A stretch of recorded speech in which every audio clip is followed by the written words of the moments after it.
Friends, welcome to एडुऑन में आपका स्वागत है। जैसा कि आप जान रहे हैं, हम छत्तीसगढ़ के एसीएफ के लिए जो रेंजर वन क्षेत्रपाल का जो आपका एग्जाम होने वाला है, उसके लिए हम मल्टीपल चॉइस क्वेश्चन की सीरीज चला रहे हैं। उस मल्टीपल चॉइस क्वेश्चन की सीरीज में आज का हमारा टॉपिक है कलचुरी वंश। और यह कलचुरी वंश किससे रिलेटेड है? यह छत्तीसगढ़ के मध्यकालीन जो जैसे पढ़ा था हमने प्रागैतिहासिक काल, जो प्राचीन छत्तीसगढ़ था, उसके बाद जो मध्यकालीन छत्तीसगढ़ है उसकी आज हम चर्चा करेंगे। तो आइए शुरू करते हैं हम पहले प्रश्न के साथ, जिसमें हम कलचुरी राजाओं के बारे में डिस्कस करेंगे। कौन से कलचुरी राजा ने पहली बार सोने के सिक्के छत्तीसगढ़ में चलाए थे, यह आपको बताना है। तो पृथ्वीदेव द्वितीय, जाजल देव द्वितीय, जाजल देव प्रथम या प्रताप मल। तो आपको करेक्ट आंसर बताना है, इनमें से करेक्ट आंसर क्या होगा। अच्छा, एक चीज और कि आप एक कॉपी पेन जरूर रखें और अपने आंसर मार्क करते रहें, ताकि आपको पता चले कि आप कितना सही कर रहे हैं। तो इसमें करेक्ट आंसर होगा आपका जाजल देव प्रथम। जाजल देव प्रथम ने गजासुरदुल की उपाधि भी धारण की थी, और इनके सिक्कों में आपको गज की उपाधि जो है इनके सोने के सिक्कों में यहां देखने मिलती है। इन्होंने पाली के शिव मंदिर का जीर्णोद्धार भी करवाया था, जो कोरबा में स्थित है। और सबसे महत्वपूर्ण जांजगीर चांपा जो आज के टाइम में जिला है, उसका भी निर्माण इन्होंने करवाया था, और वहां पे सबसे फेमस था जांजगीर का विष्णु मंदिर। दूसरे जो राजा थे, ऑप्शन में जो दिखा था आपको, पृथ्वीदेव द्वितीय, उनके बारे में भी हम देख लेते हैं, क्योंकि क्वेरीज आई थी कि सर अदर जो ऑप्शन है उनके बारे में भी डिस्कस किया जाए। तो हमारी कोशिश है कि आपके लिए हम ये सब करते जाएंगे। तो पृथ्वीदेव द्वितीय के सेनापति जगतपाल ने विलास तुंग द्वारा स्थापित राजीव लोचन मंदिर का जीर्णोद्धार करवाया। तो रायपुर के नजदीक आप जैसे जानते हैं, राजीव में जो राजीव लोचन मंदिर है, उसका जीर्णोद्धार पृथ्वीदेव द्वितीय के काल में हुआ था। अगला क्वेश्चन हम देख लेते हैं, कलचुरी वंश के रायपुर शाखा का अंतिम शासक कौन था? तो जैसे कि आप जानते हैं, कलचुरी वंश जो है, एक तो आप बिलासपुर क्षेत्र में देखते हैं जो रतनपुर के क्षेत्र में रहता है, और दूसरा रायपुर शाखा या लहुरी शाखा के नाम से जिसे जानते थे। तो इसका अंतिम शासक आपको पूछा है। ऑप्शन आप देख सकते हैं, अमर सिंह, उमेद, सूरज सिंह, कुशल सिंह, या इनमें से कोई नहीं। तो इसमें करेक्ट आंसर क्या होना चाहिए आपका? इसका करेक्ट आंसर है अमर सिंह। अमर सिंह जो है 14वीं शताब्दी में जब दो शाखाओं में यह बढ़ गया था कलचुरी वंश, जैसे मैंने बताया था रतनपुर और रायपुर में, तो रायपुर में जो लहुरी शाखा थी, लहुरी शाखा, उसका अंतिम शासक अमर सिंह था। इन्होंने मराठों के हाथों हार का सामना इन्हें देखना पड़ा था 1750 ईस्वी में। अगला प्रश्न, छत्तीसगढ़ के कलचुरी राज्य का प्रमुख लगान अधिकारी का पद का नाम क्या था? जैसे कि आज जानते हैं, आज के टाइम में तो सब इनकम टैक्स ऑफिसर्स इस टाइप की चीजें हैं, बट उस टाइम पे भी जो टैक्स कलेक्शन होता था उस पे आपके लिए क्वेश्चन है। तो यहां पर देखते हैं ऑप्शन को, महाबलाधिकार, महाप्रतिहार, महाप्रमाद या महासंधि विग्रह। तो इसमें करेक्ट आंसर क्या होना चाहिए आपका? महाप्रमाद। महाप्रमाद जो है कलचुरी राज्य का लगान अधिकारी होता था। और अदर ऑप्शन को भी अगर हम देखते हैं तो महाप्रतिहार होता था संचार विभाग, कम्युनिकेशन सिस्टम, इसे संभालता था। और महासंधि विग्रह जो होता था वह विदेश विभाग को, जो फॉरेन मिनिस्ट्री है समझ लीजिए, इस टाइप की चीजों को यह संभालता था। और लास्ट आपका महाबलाधिकृत, यह होता था सैन्य अधिकारी। तो इस तरह हम अदर ऑप्शन को भी देखते चल रहे हैं फ्रेंड्स।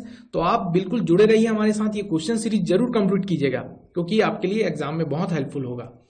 अगला क्वेश्चन हम देख लेते हैं, 1741 ईस्वी में छत्तीसगढ़ पर मराठा आक्रमण के समय रतनपुर राज्य का कलचुरी शासक निम्नलिखित में से कौन था?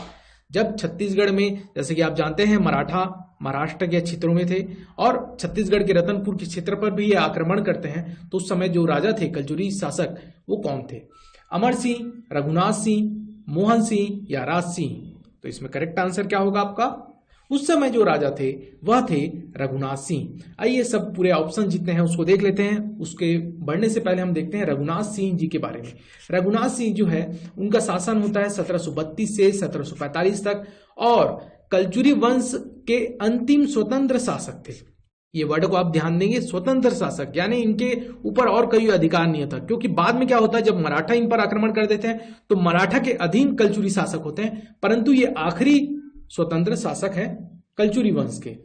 और दूसरी चीज क्या होती है, इनके ही काल में 1741 में बिंबाजी भोसले के सेनापति, जिनका नाम होता है भास्कर पंत, भास्कर पंत के द्वारा रघुनाथ सिंह पर आक्रमण होता है और इनकी बुरी तरह से पराजय हो जाती है और इसके बाद से मराठा शासन आपको छत्तीसगढ़ में देखने मिलता है।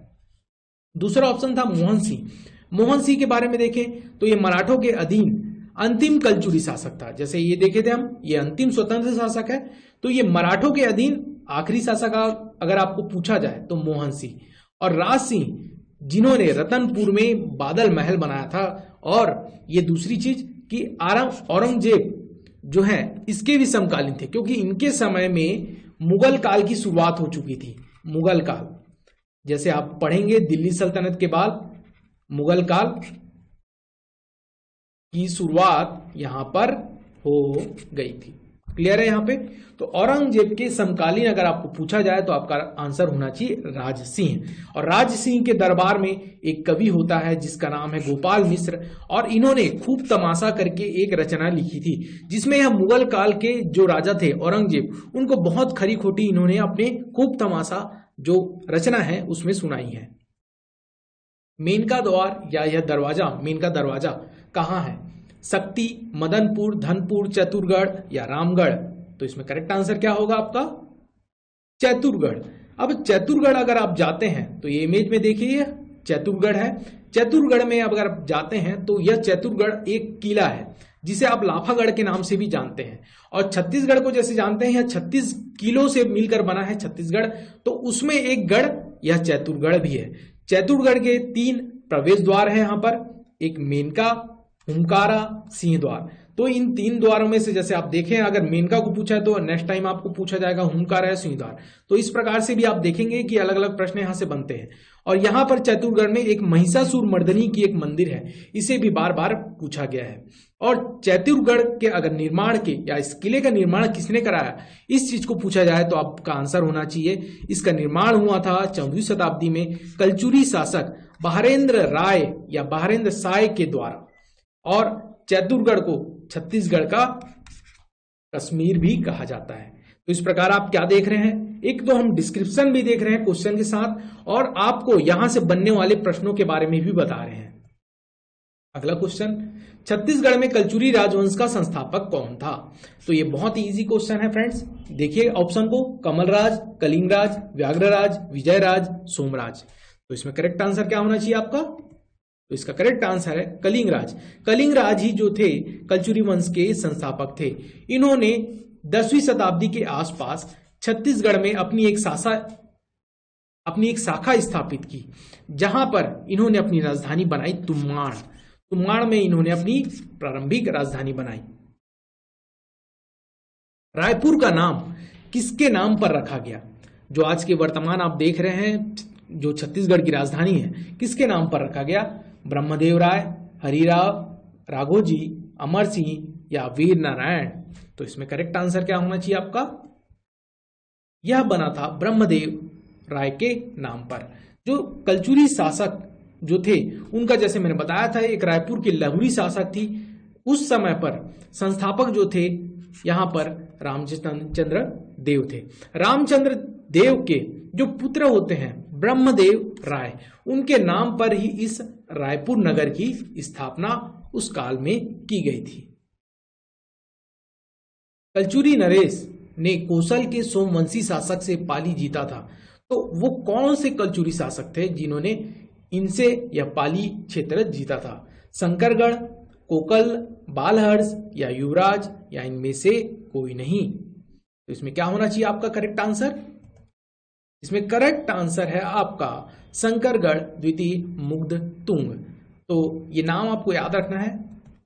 तो शंकरगढ़ द्वितीय ने पाली के क्षेत्र को जीतकर यहां पर कलचुरियों की सत्ता स्थापित की थी। छत्तीसगढ़ में मराठा शासन व्यवस्था में कलचुरी काल का कौन सा पद नियमित बना रहा? यानी कि नियमित बना रहने का मतलब कि छत्तीसगढ़ में जब कलचुरी काल चल रहा था, उसके बाद जैसे मैंने बताया मराठा शासन आ गया, तो कलचुरी में जो शासन व्यवस्था बनी हुई थी वैसा ही इसमें से कौन सा जो पद है यह नियमित बना रहा मराठा शासन के समय तक? कमाविजदार, फडणवीस, पटेल या गौटिया? इसमें करेक्ट आंसर क्या होगा आपका? गौटिया। गौटिया जो है आपको मराठा शासन में भी देखने मिलेगा और कलचुरी काल में भी देखने मिलेगा। निम्नलिखित में से किस कलचुरी शासक ने बादल महल बनवाया था? अगर आप प्रीवियस क्वेश्चन को अपने ध्यान से देखा होगा तो मैंने बताया था वहां पर, तो इस ऑप्शन को आप आसानी से बता सकते हैं। तो कल्याण साय, रत्नदेव द्वितीय, राज सिंह देव, बादल सिंह देव या इनमें से कोई नहीं। तो इसमें क्या होना चाहिए करेक्ट आंसर आपका? राज सिंह देव। राज सिंह देव ने बादल महल बनवाया था।